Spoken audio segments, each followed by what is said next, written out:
법원이 선거법 재판을 둘러싼 사정을 큰 틀에서 공정하게 봐주길 바랍니다. 개개의 사실관계는 변호인들이 다툴 것입니다. 그러나 대한민국 헌법기관으로서 사법부가 재판에 임할 때 나무보다 숲을 봐주길 당부드립니다. 이 사건은 개개의 지방의원이나 국회의원의 선거법 위반 사건이 아니라 대한민국의 최고 국정 책임자인 대통령 선거에 관한 사건입니다. 당사자의 피선거권 문제도 있지만 그를 지지하고 기대하는 절반의 국민들의 참정권과 선택권을 보장하는 문제도 있습니다. 그리고 이미 그 대선이 끝난 지 3년이 다 되어가는 지금 차기 대선의 경쟁이 이미 시작되었는데 이제 와서 오래전의 발언을 두고 패자로부터 차기 대선에 출마할 기회를 원천 박탈하는 게 과연 합당한지 승자의 숱한 반칙은 당선되면 그만이라 눈감아버리고 패자의 반칙만 문제 삼는 것.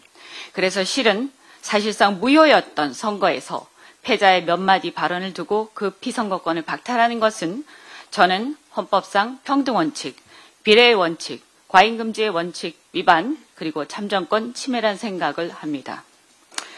대선이란 게 국가의 헌법 수호자를 선출하는 선거이고 국민들에게 엄청난 영향을 미치는 사건인 만큼 개개의 행위에 대한 탁상적 평가보다 재판의 결과가 큰 틀에서 얼마나 헌법 정신에 부합하는가를 따지는 것이 선행되어야 한다고 생각합니다. 그렇지 않다면 우리는 후보의 개개 행위에 대한 판사 개인의 세세한 평가와 결론이 대한민국의 헌법 정신을 뛰어넘는 주객이 전도된 결과를 마주하게 됩니다. 이 표를 좀 봐주시면 이게 과거 10년간의 주식시장의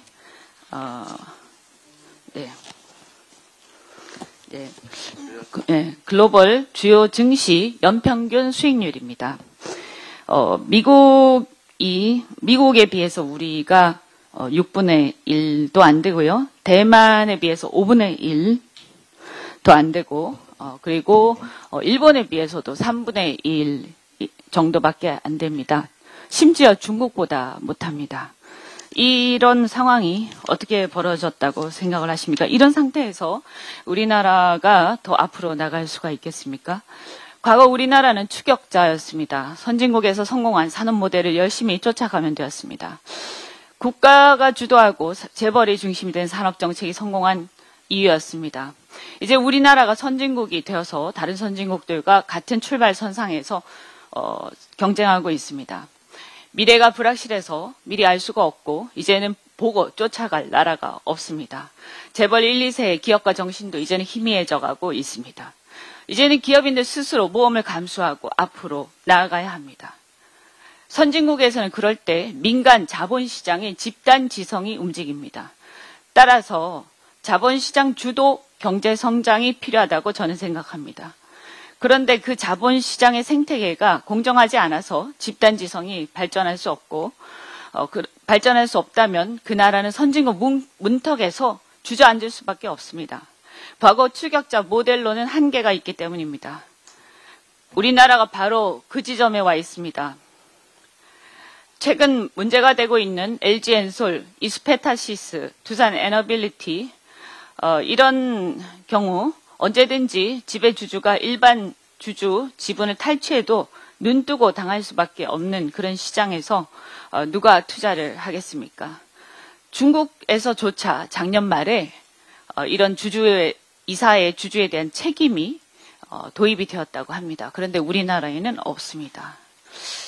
대법원도 이런 현행법상으로는 지금 상법 개정안이 발의는 돼 있지만 현행법에는 없기 때문에 이사의 주주에 대한 책임을 부정할 수밖에 없습니다. 이사의 결정에 의해서 이런 주주의 재산권이 물적 분할이나 주식 교환 등으로 인해서 주권이 휴지 조각이 순식간에 된다면 누가 투자하겠습니까? 그래서 상법 개정이 필요한 것입니다. 저는 글로벌 기업 이사회가 주요 의사결정 때마다 주주의 이익 침해로 문제가 될까봐 토론을 치열하게 하는 것을 자주 봤습니다. 우리나라 기업들도 이제는 그 수준으로 올라가야 선진국이 된다고 생각합니다. 대통령이 한국거래소 개장식에 지난번에 한국거래소 개장식에 대통령이 이사회가 의사결정 과정에서 소액주주의 이익을 책임있게 반영해야 한다라고 하면서 상법 개정을 이미 언급한 바 있지만 지금 와서 반대하는 모양입니다. 그리고 국민의힘도 반대하는 모양입니다. 필요하다면 과도기적으로 상장회사로 제한할 수도 있고 업무상 배임죄 축소나 폐지 이런 것들과 더불어 논의할 수도 있다고 생각합니다. 자본주의가 건강하지 못한 나라에서 자본주의가 발달할 수 있을 리가 없습니다. 금투세 등은 폐지하자면서 이사의 주주에 대한 책임은 거부하는 그 이율 배반을 어떻게 이해해야 합니까? 그것은 건강한 자본주의가 발전하길 바라기보다 최대 주주의 기득권만을 보호하고자 하는 게 아니겠습니까? 다시 우리가 다 같이 함께 생각해봐야 할 문제라고 생각합니다. 이상입니다.